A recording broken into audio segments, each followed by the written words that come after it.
Jefferson Diniz. Grande Jefferson Diniz organiza um evento, segundo encontro do RPG Maceió. Exatamente. Isso. Vou falar aqui o que é RPG. Boa noite, pessoal, né?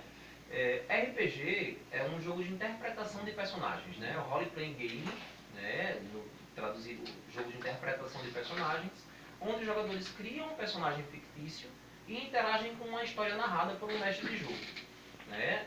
A gente vem lembrar muito do RPG quando a gente fala de Caverna do Dragão, por exemplo, que foi o primeiro desenho baseado no Dungeons and Dragons, né? Que é o sistema de roleplay game mais conhecido no mundo inteiro, né? Não só no Brasil como no mundo inteiro. Mas RPG é um jogo de interpretação de personagens, né? Onde os jogadores interpretam seus personagens. E você realiza esse evento aonde, meu caro? O segundo encontro de RPG será realizado no Parque Shopping Maceió, né? Não só eu, que estou na frente, também Brady e Marcos, né? São jogadores e narradores de RPG desde mais de 15 anos, né? E nós nos reunimos para criar esse encontro e realizar no Parque Shopping Maceió, na Praça de Alimentação, né? No dia 26 de agosto, né? No último domingo de agosto. Último domingo de agosto. Só para a gente esclarecer para o nosso ouvinte aqui do Notícias da Noite. Quem já conhece o esporte, né? É uma prática também sim. De esporte, né? Tudo bem, mas para quem não conhece, o Marcelo está com Miguel Raiva agora, mas você está falando RPG. Não é? É difícil, é complicado. Não é Precisa difícil. De um computador, do notebook, do celular, Não. A gente costuma associar muito o RPG aos jogos de faz de conta, né? Quem nunca na sua juventude não brincou de polícia e ladrão, por exemplo, na rua, né? Onde a turma se reunia e dizia, eu sou o policial, eu sou o ladrão. O RPG é exatamente isso. É um jogo onde você vai interpretar um personagem fictício, né? Onde você vai juntar a sua turma, né? Das pessoas, dos jogadores, né? Vai se intitular o narrador, o mestre do jogo. Ele vai contar uma história e é só você imaginar o que o narrador está contando e dizer as suas ações conforme as diversas situações que o narrador vai colocando. Então é um jogo de faz de conta, né? Onde todo mundo pode jogar. Olha, gente, tem lançamento de livro também, né, Jefferson? Sim. Eu sou narrador de RPG e narro desde 2002. 2002, né? Narrador de RPG. Então eu conheci o RPG através de um grupo de amigos do colégio, né? E comecei a ler sobre o assunto e me encantei, né? Pelo RPG, principalmente por gostar já de Game of Thrones, de Senhor dos Anéis, né? De Tolkien. E aí, Caverna do Dragão. Então eu decidi narrar uma história para um grupo de 7 amigos. E esses 7 amigos jogaram durante longos 15 anos uma história chamada Sete Virtudes.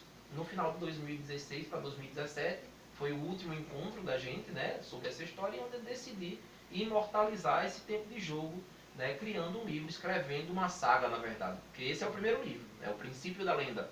Mas a saga Sete Virtudes tem menção de ter mais uns 3 ou 4 livros aí para fechar a saga. Agora, Jefferson, qual é a diferença aí do teu game, né, para o RPG? Certo. O RPG de mesa foi o primeiro jogo de interpretação, né, criado por Gary Gygax em 74. Então, muita gente hoje joga, por exemplo, Warcraft Online, né, joga Ion e outros jogos que vieram do RPG de mesa. Né? Então, RPG, na verdade, é todo jogo onde você tem direito a decidir o seu passo. Né?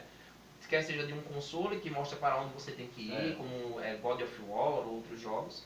Né? Mas, principalmente, o nosso foco hoje com o segundo encontro é trazer essa nostalgia do RPG de mesa, né? Onde você vai utilizar papel, lápis e dados de RPG, né? Dados multifacetados, e vai interpretar o seu personagem como se fosse ele ali dentro do joguinho que a gente costuma ver na tela. Você disse que surgiu o RPG em 1974.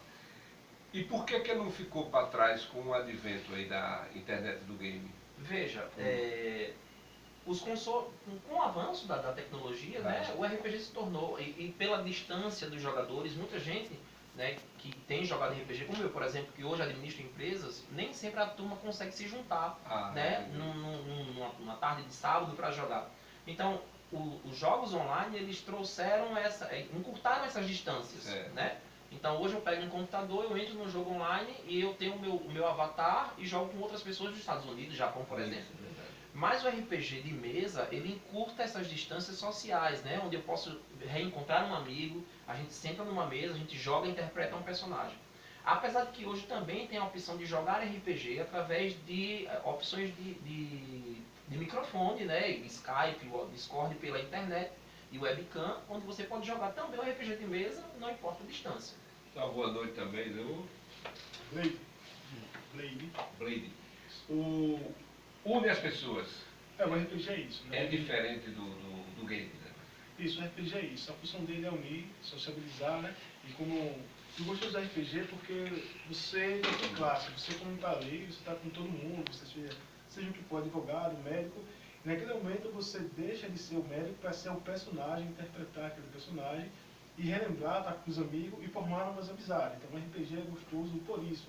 Faz você estar unido com pessoas novas e com pessoas antigas também.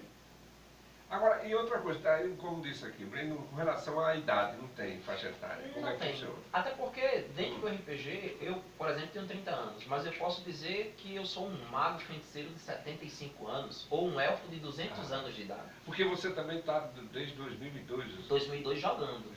E naquela época, a gente já jogava com idade mista, né? Desde amigos de 12, 13 anos, a também pessoas de 20, 25 anos. O RPG é uma prática onde não há idade e você interpreta um personagem de ficção.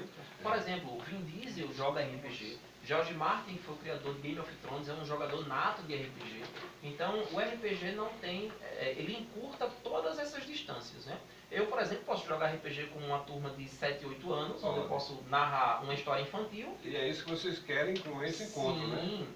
Por exemplo, as histórias de Monteiro Lobato, como o Sítio do Pica-Pau Amarelo... Dá para trazer para o... Dá para trazer. Eu posso narrar eu posso narrar, por exemplo, um jogo de perícia criminal, como um CSI, ou até mesmo Dr. House. Então, o gosto do RPG, a história que eu vou narrar, vai ficar limitada apenas à imaginação.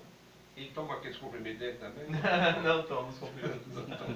Agora, onde é que entra o narrador aí, nisso O narrador, quem conhece Caverna do Dragão, o narrador é o personagem do Mestre dos Magos, onde ele traz uma problemática para o grupo, né, traz uma missão, vamos dizer assim, e o grupo ele tem que se juntar e juntos tentar resolver aquela problemática.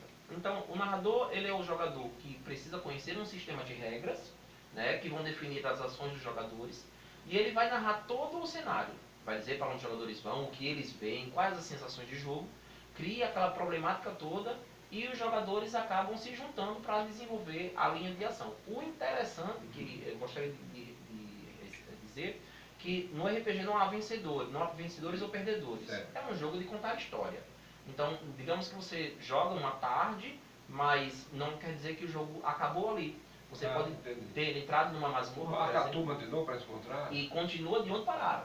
Né? E aí vocês pararam na cidade, e no outro dia continua da mesma cidade e vai jogando.